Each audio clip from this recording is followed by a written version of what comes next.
Hello!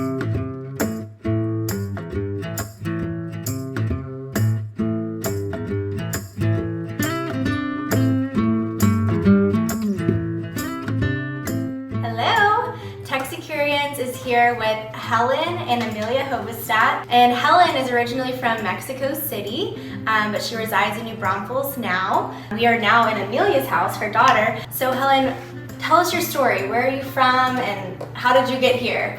Well, I met my husband, a real Texan, fifth generation, and I met him in Mexico City. And then that was way back in 1976.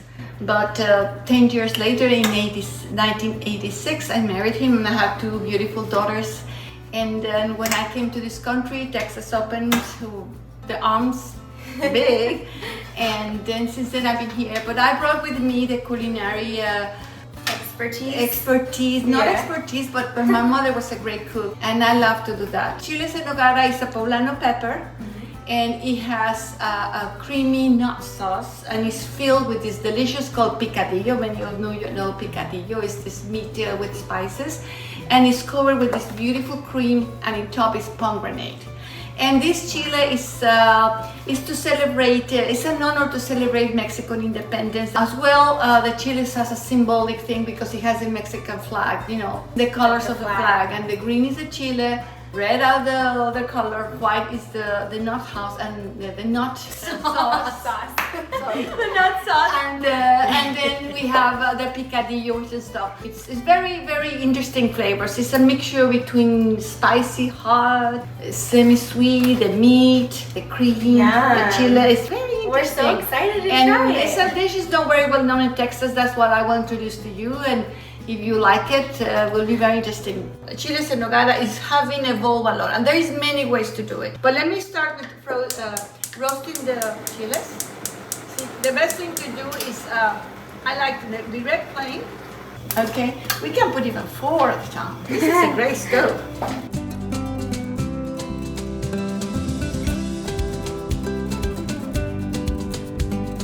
Well, this is ready. This is perfectly roasted with all the blisters are out. And this is what we do, what I do. I don't know, so some people put it direct in the plastic, but it's so hot that I don't want it to melt the plastic. I have any. Then I open my Ziploc bag and I put it inside to sweat. And I'm gonna let it rest and I'm gonna go by one at a time. Now we're gonna start doing the picadillo. It's a long process, but I was trying to make it easier for you. Okay, we have a cup of oil. We're going to put an onion, a medium-sized onion, the onions, and 3 cloves of garlic. We're going to do that saute when it needs to be crystal. When it starts getting crystal, then you add the meat. Okay, now we're going to add 2 pounds of beef, ground beef, extra lean. These are Roma tomatoes, as everybody knows. It needs to be really ripe. Cut these ones in chunks like that. And then we're going to add 1.5 cups of water with 1 clove of garlic, because this is going to be added to the meat. I like to take all this, some people like to juice it, but I like to take all this juice out, and we're going to try to do that, okay? Once you drain it, do you need to cook it a little more? It's almost ready. We are ready to add the tomato sauce. She was saying that the reason you strain it is to get rid of the tomato seeds. Yeah. Pretty soon we're going to start adding the ingredients. Just wait like a couple of minutes. When it starts boiling, we're going to add the cinnamon. It gives a very exquisite flavor. We can put the cinnamon now, and then that gives a very, very good flavor. After that, we're going to start putting margarine, pepper, salt, little bit of chicken broth, Mexican chicken broth. Nor is a very great brand.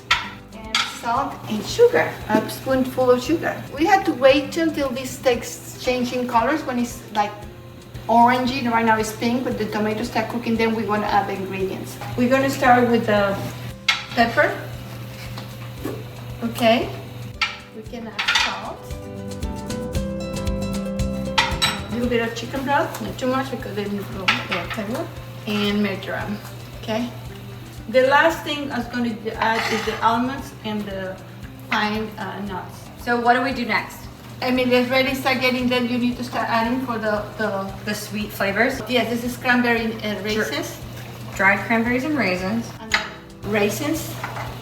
Some more raisins. Yes. This is a pineapple, candied pineapple, because the Mexicans use another ingredient we cannot find it here, and the plant is an endangered species because it's a cactus. They don't do it in Mexico anymore. You cannot even find them, but I can find that one. Okay, then we're gonna add dried apricots. We're gonna wait. First parsley. Okay.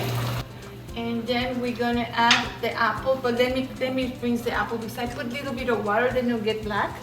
Okay. Oh. And then we need to put it in low fire. Okay, so what's the next step that we do, Mom? Well, this is very important. That's the pecan, not sauce. That's the Nogada. That's the creamy thing, and it is very simple to make.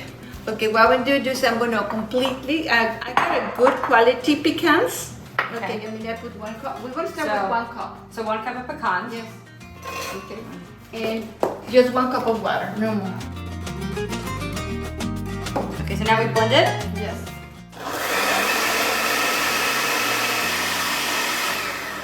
Teaspoon of sugar. Teaspoon of salt. Blend it again. It's getting a good consistency. I like to use creme fraiche. You can use this one or sour cream, but creme fraiche is a little more expensive, but it tastes good. It's very good.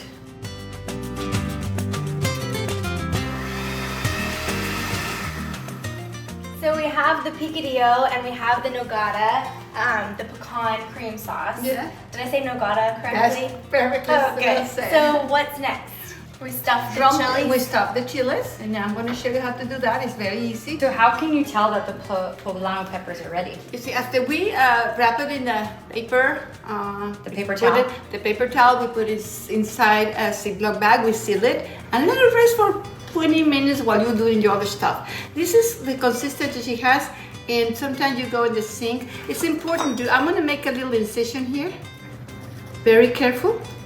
Because we need to take this things we're gonna try to take Oh, it so out. you need to take the seeds out. And then I go to the sink. I just wanted to show you this is need to take out because it can be spicy and it can sometimes too spicy that even your hands can get don't touch your eyes. And then what we're gonna do is this is a picadillo. This is already, we let it cool, we never rest. Look how. One thing to note is that the meat is almost cold whenever you stuff the peppers. So don't want it to be warm. It's like very cooled off. It's room temperature, I mean just because it's a long process, you can do your picadillo a day before. Okay, and then what I'm going to do is I'm going to open my thing carefully and I'm going to stuff the chile. See this. Try to put a lot of, because people love this picadillo. It's very, very good. This is ready. Okay, and we're going to go try to close it like that. And then we're going to put it in a plate. Ready. We're going to serve it like this. Okay.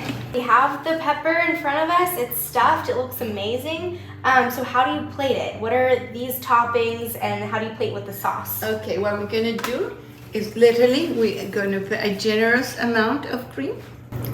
Like this. I'm going to put this already prepped this Pomegranate seeds, beautiful. like this a lot. I like it a Yeah, lot. me too. Very generous like this. Sprinkle a little bit of parsley. Parsley? Just a little bit, not more. And then, like the French say, voila. Voila. Buen apetito. Y aquí está su chile en nogada. So I have Elisa here. She is the oldest daughter of Helen's. So one of your favorite drinks is the hibiscus tea, right? Yes, ma'am. Yes, it is. Our Jamaica, it's healthy for you. It has a lot of vitamins and it's water and a beautiful plant. Okay, this is the flour. This is the Jamaica. This is you buy it. There's two kinds of Jamaica. I recommend to buy the Mexican kind because is the real one. And then what I do is just put water. You have a boiling pot and pour your hot water on inside the Jamaica, and abundant, kind of generously, and then let it boil a little bit, and that's it. You can sweet with sugar or you can use stevia. I like to use a mixture of both. A little bit of sugar is not bad for you if you're careful. Agreed. But it's really good. It's a very good, refreshing drink. You can find it now a lot in Mexican restaurants. But it's it's like a tea. It's really a tea. And it's very good for you too. It has a lot of vitamins in it. It's nice acidity, little tart, but it's really good. Buen provecho. Salud. Salud! Okay, so we have a tradition here at Texicureans.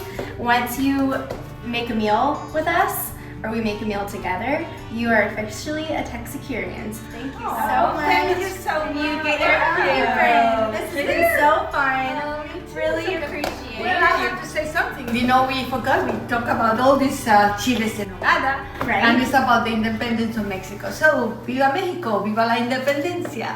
Viva! Woo!